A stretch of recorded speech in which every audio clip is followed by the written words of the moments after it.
돌아가니라. 아멘. 우리 옆에 분들 인사하겠습니다. 사랑합니다. 축복합니다. 한 해 동안 수고하셨습니다. 하겠습니다. 2021년 마지막 주일입니다. 2021년 시작할 때 주일은 저희가 이 자리에서 함께 예배드리지 못하고 비대면으로 시작을 했는데 마지막 주일은 함께 모여서 예배할 수 있게 되었습니다.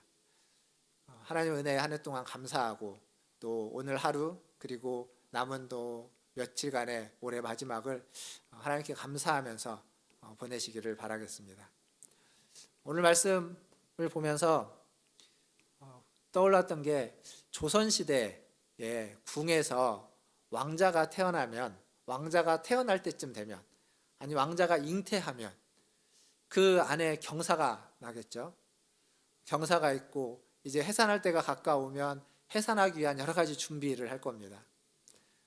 해산할 수 있는 장소를 준비하고 해산을 돕는 사람들이 여러 가지를 준비하고 그리고 내의원이라고 하는 데서는 이제 산모와 아이를 위한 탕약들을 준비할 것이고 그리고 그런 그 해산을 맞이하고 있는 그 산모는 좋은 음식을 먹고 적당한 운동을 또 하고 여러 가지 이야기를 들으면서 해산을 준비를 해나가겠죠.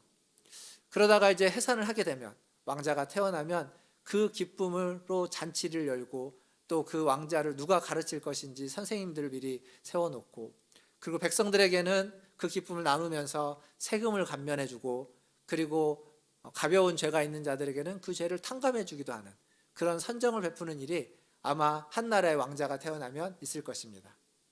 그런데 우리가 지금 어제 말씀이 누가복음 2장 1절에서 7절이었죠.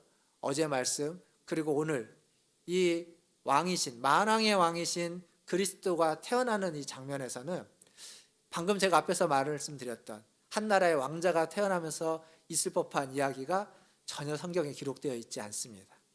그리고 오히려 아무도 그들을 찾아주지 않고 그들을 혼자 아무도 그들을 맞이해 주지 않고 외롭고 쓸쓸하고 그리고 어쩌면 좀 슬픈 그러한 아이의 탄생, 만왕의 왕의 탄생 기사가 오늘 우리가 보고 있는 누가복음 2장에 적혀져 있습니다. 차갑고 쓸쓸하고 외로운 성탄, 그게 우리가 성경에서 보고 있는 성탄입니다. 그런데 그 와중에 그렇게 차갑고 외롭고 쓸쓸한 성탄의 와중에도 이 성탄을 기뻐하고 이 성탄의 기쁨을 알려지고 그걸 전하는 사람이 있습니다. 그게 오늘 우리가 읽었던 본문에 등장하는 목자들입니다. 목자들. 이 목자들은 지금 이 시대에 어떤 목축업을 하는 가축을 기르고 양을 소를 혹은 돼지를 닭을 많이 가축을 키우는 이런 목축업을 하는 사람이 아닙니다.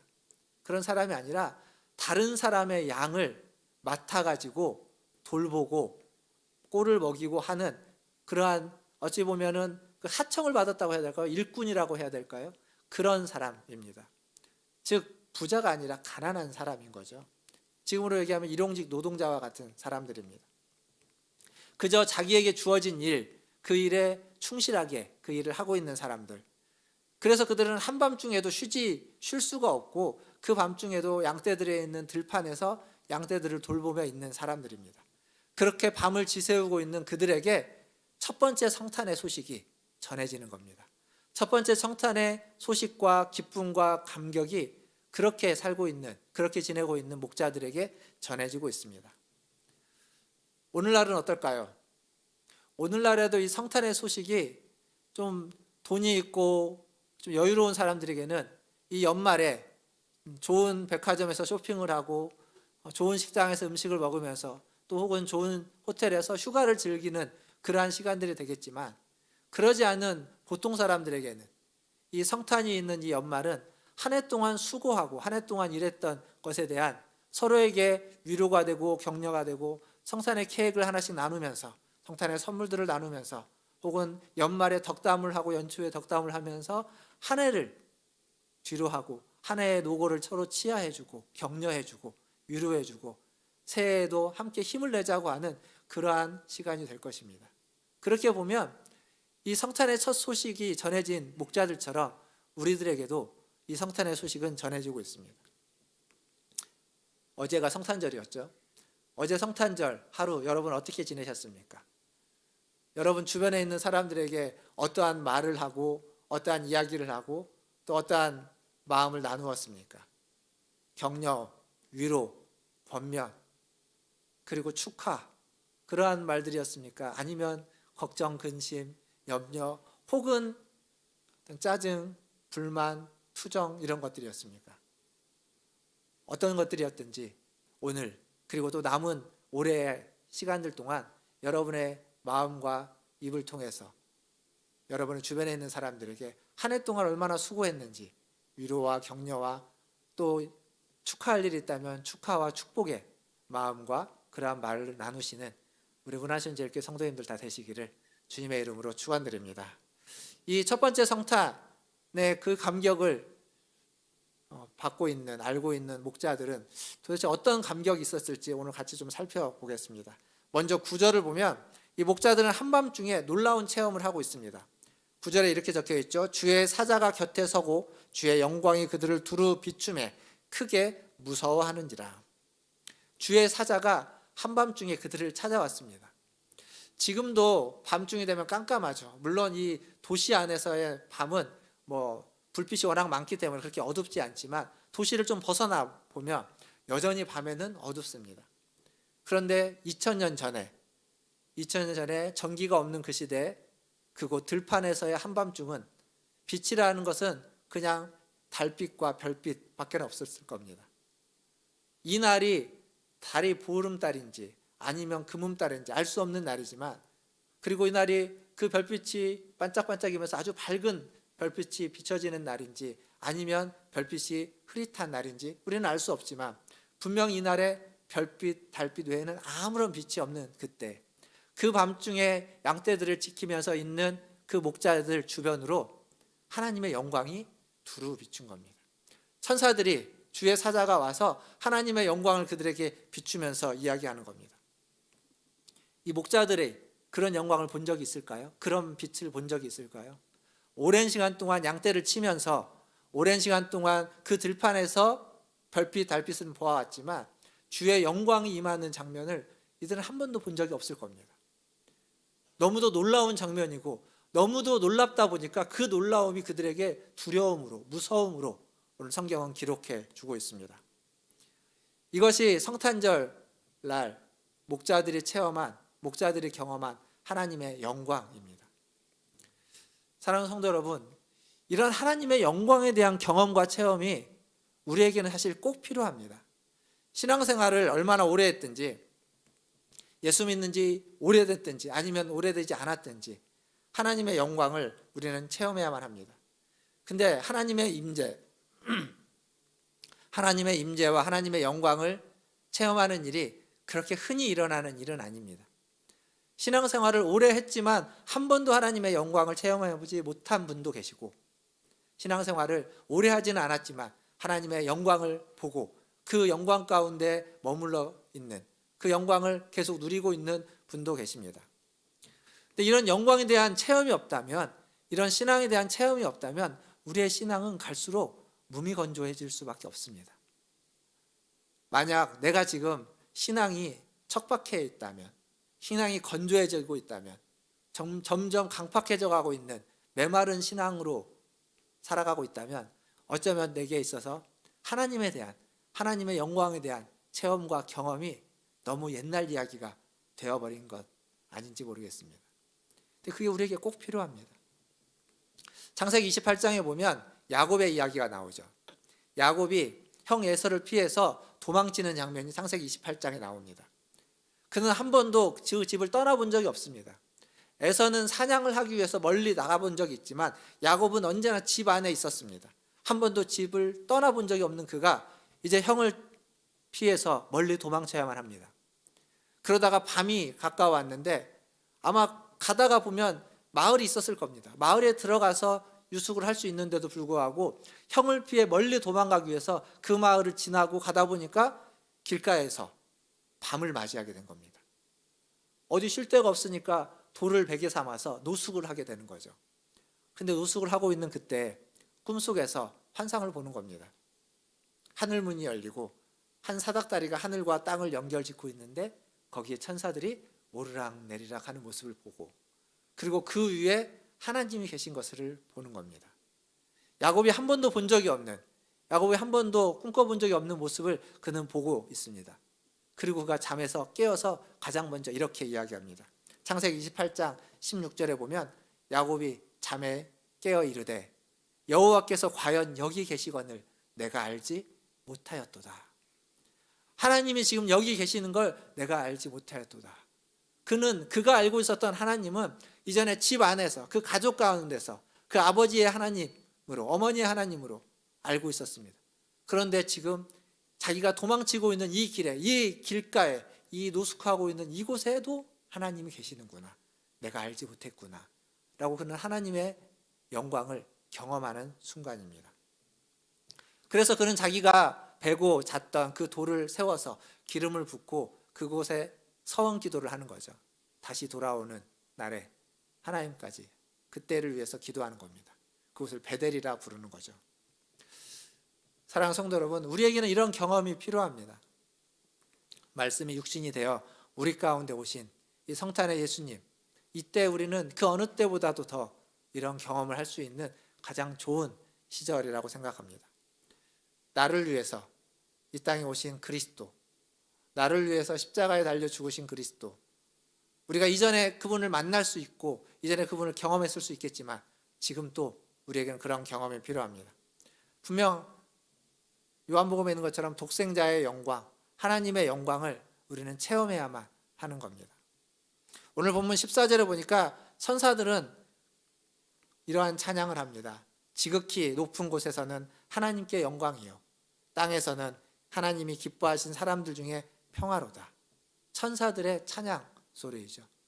그 하나님의 영광을 아는, 그 하나님의 영광을 보는, 그 영광을 비춰주는 천사들의 찬양 소리입니다. 하나님의 영광을 언제 경험해 보셨습니까? 언제 하나님의 그 영광 가운데서 여러분이 부복하면서, 영광 가운데서 여러분이 눈물을 흘리면서 무릎을 꿇고 감히 서서 예배할 수 없어서 꿇어 엎드릴 수밖에 없었던 그때가 언제이십니까? 올 한 해를 마무리하면서 마지막 주일에 저는 여러분에게 이런 말씀을 드리고 싶습니다. 하나님의 영광을 사모하십시오. 하나님의 영광이 우리에게는 절대 필요합니다.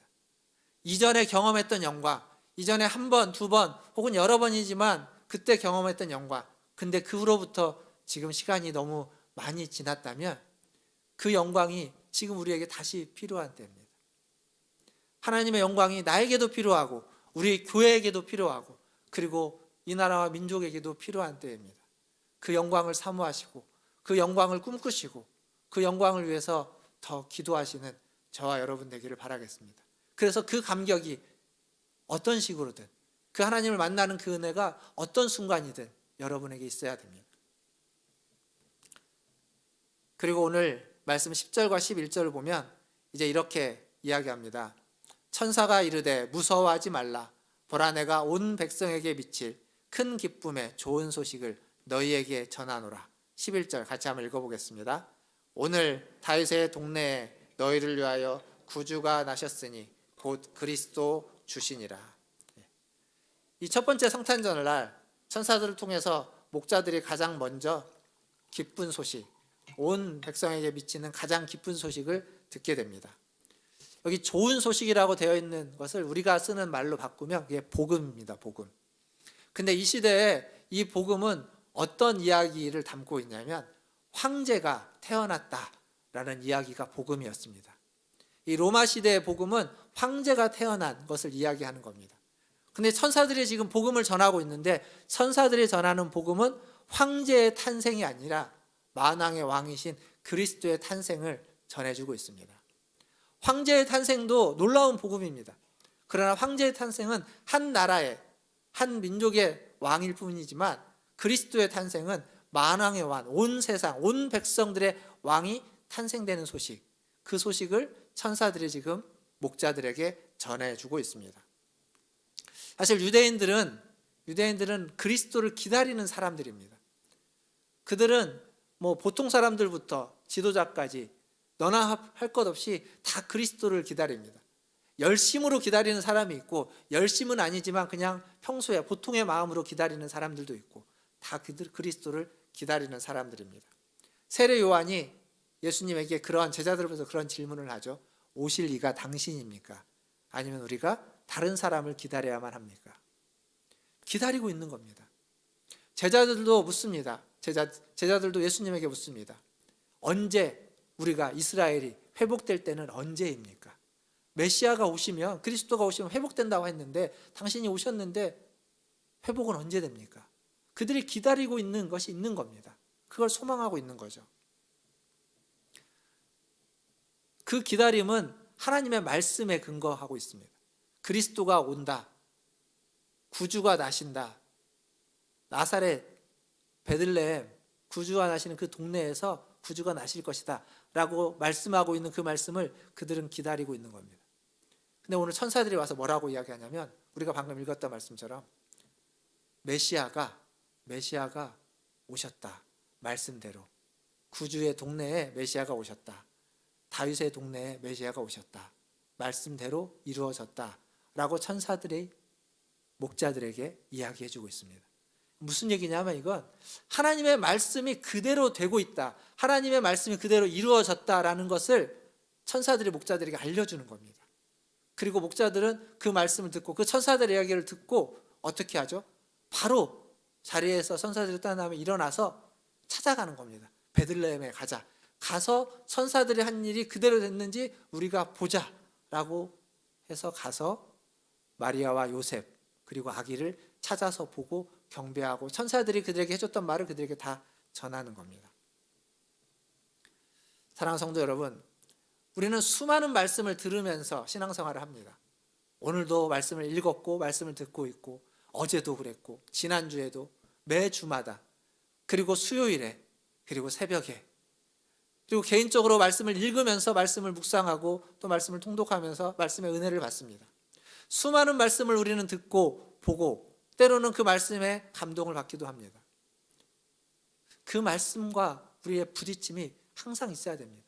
말씀을 아무리 많이 들어도 그 말씀이 우리를 변화시키지 않는다면 그 말씀이 우리에게 그냥 울려 퍼지고 있는 하나의 소리에 지나지 않는다면 그렇다면 그 말씀은 살아 운동력 있는 말씀이 아닐 겁니다. 살아 운동력 있는 말씀은 우리의 마음을 우리의 골수를 쪼개기까지 하면서 우리를 변화시키고 우리를 바꾸시고 우리를 새롭게 하는 말씀입니다. 말씀을 읽을 때 말씀을 읽으면서 언제 그 말씀이 내 마음을 흔들고 그 말씀이 내 마음에 부딪히고 그 말씀을 읽으면서 눈물을 흘리면서 기도했던 그런 때가 언제이십니까? 은혜를 받죠. 주일날 예배를 드리면서도 말씀을 읽고 설교 가운데 어떤 부분에 은혜가 있을 겁니다. 그 은혜가 여러분의 정말 마음에 새겨져서 내 마음을 뒤흔들면서 내가 이렇게 살면 안 되는데 라고 했던 때가 언제 있습니까? 우리는 그것들을 회복해야만 합니다. 우리에게는 그러한 시간이 절대적으로 필요한 겁니다.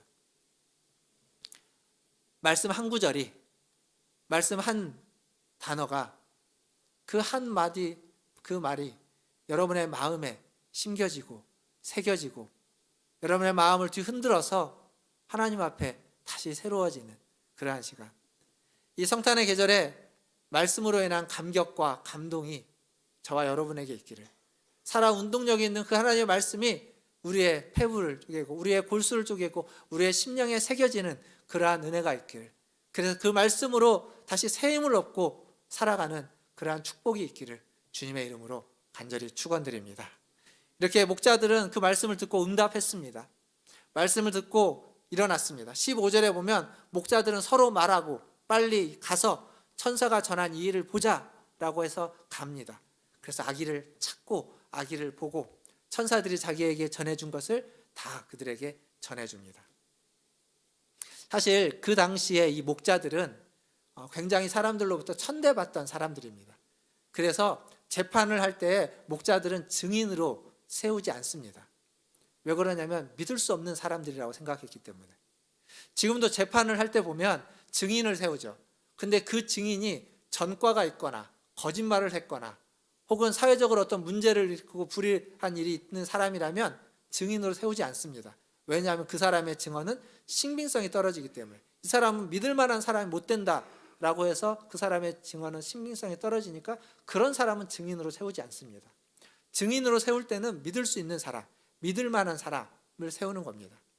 근데 이 시대에 목자가 증인이 될 수 없었다라는 이야기는, 목자는 사람들에게 신빙성 있는 믿을 만한 이야기를 하지 않는 사람이다 라고 사람들이 생각했던 겁니다. 그런데 천사들은 성탄의 첫 번째 소식을, 이 놀라운 큰 기쁨의 소식을 가장 먼저 누구에게 전해졌냐면 그런 목자들에게 전해주고 있습니다. 이건 뭐와 같냐면, 예수님이 가장 먼저 부활해서 누구를 만나죠?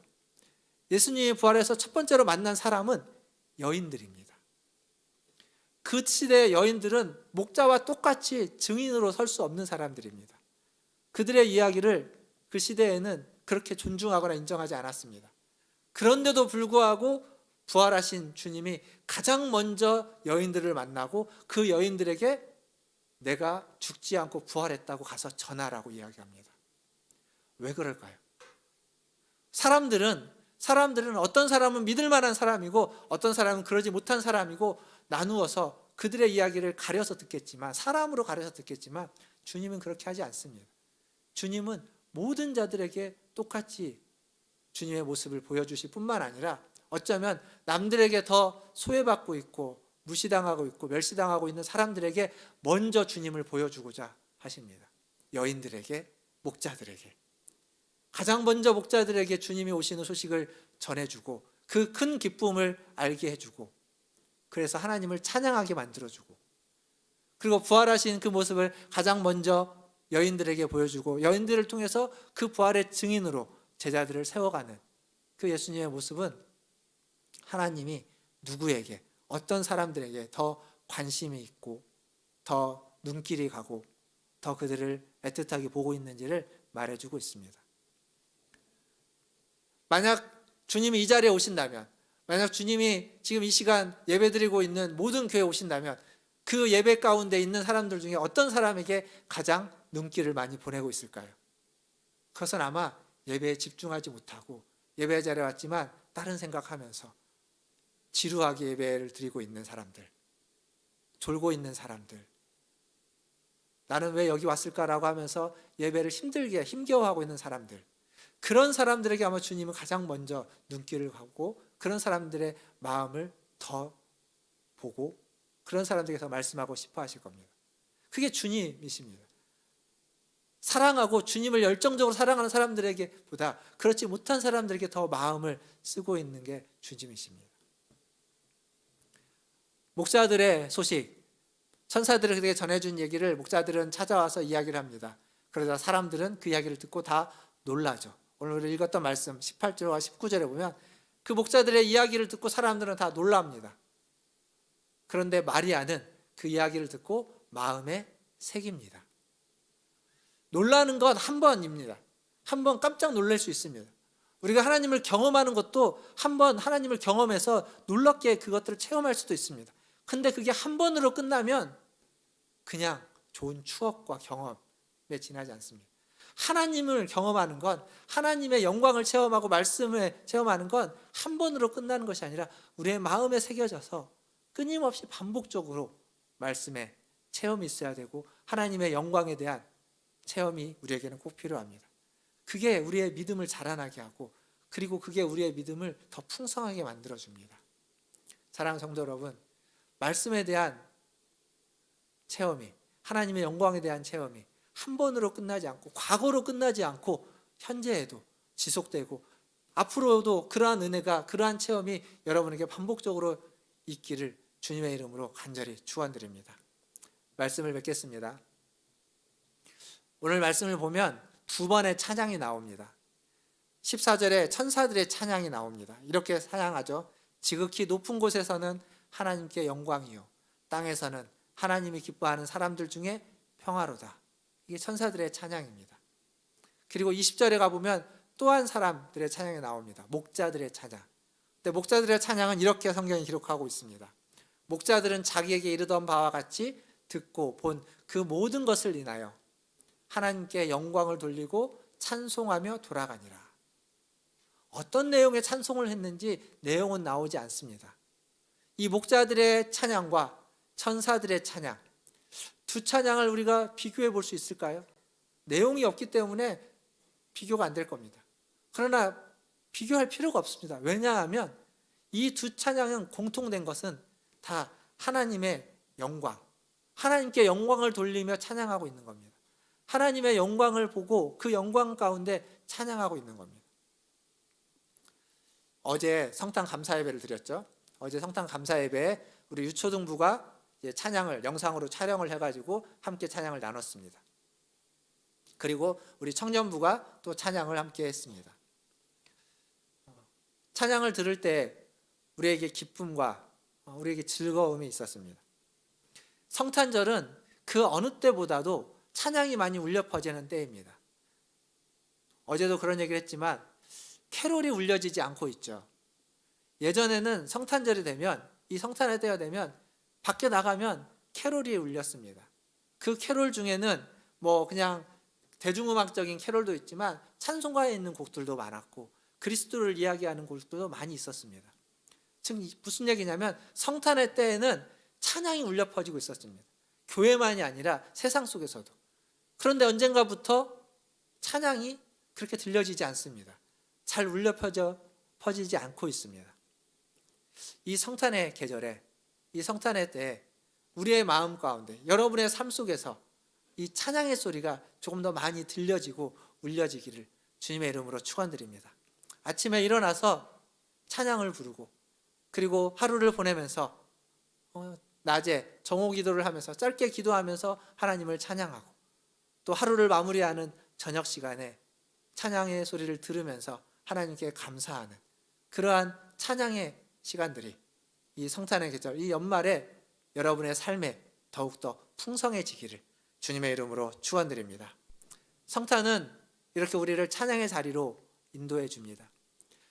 한 해를 마무리하는 마지막 주일, 감사할 것들 있을 겁니다. 그것들을 생각하시면서 하나님께 감사하고, 그 감사가 바로 하나님을 찬양하는 겁니다. 하나님이 내게 베풀어 주신 은혜에 감사하는 것, 그게 하나님을 찬양하는 겁니다.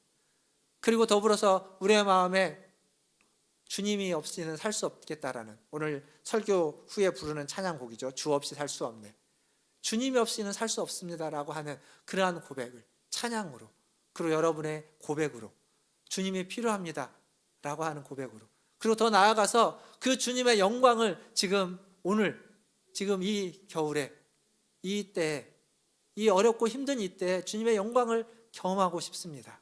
만나고 싶습니다. 체험하고 싶습니다 라고 하는 그 간절한 여러분의 소원이 들려질 때 하나님이 여러분의 그 소원에 응답해 주실 것이고, 그 응답이 우리를 더 찬양의 자리로 인도해 주실 줄 믿습니다. 그러한 은혜가 저와 여러분, 우리 모든 성도들에게 있기를 주님의 이름으로 축원드립니다. 기도하겠습니다. 오늘 기도할 때 말씀을 기억하면서 기도하면 좋겠습니다. 성탄의 이 말씀이 그리스도가 우리를 위해서, 나를 위해서 구유에 오셨다라는 이 소식이 우리의 마음속에 찬양으로, 우리의 마음속에 찬양을 용솟음 시켜주는 은혜로 자리매김하기를 바랍니다.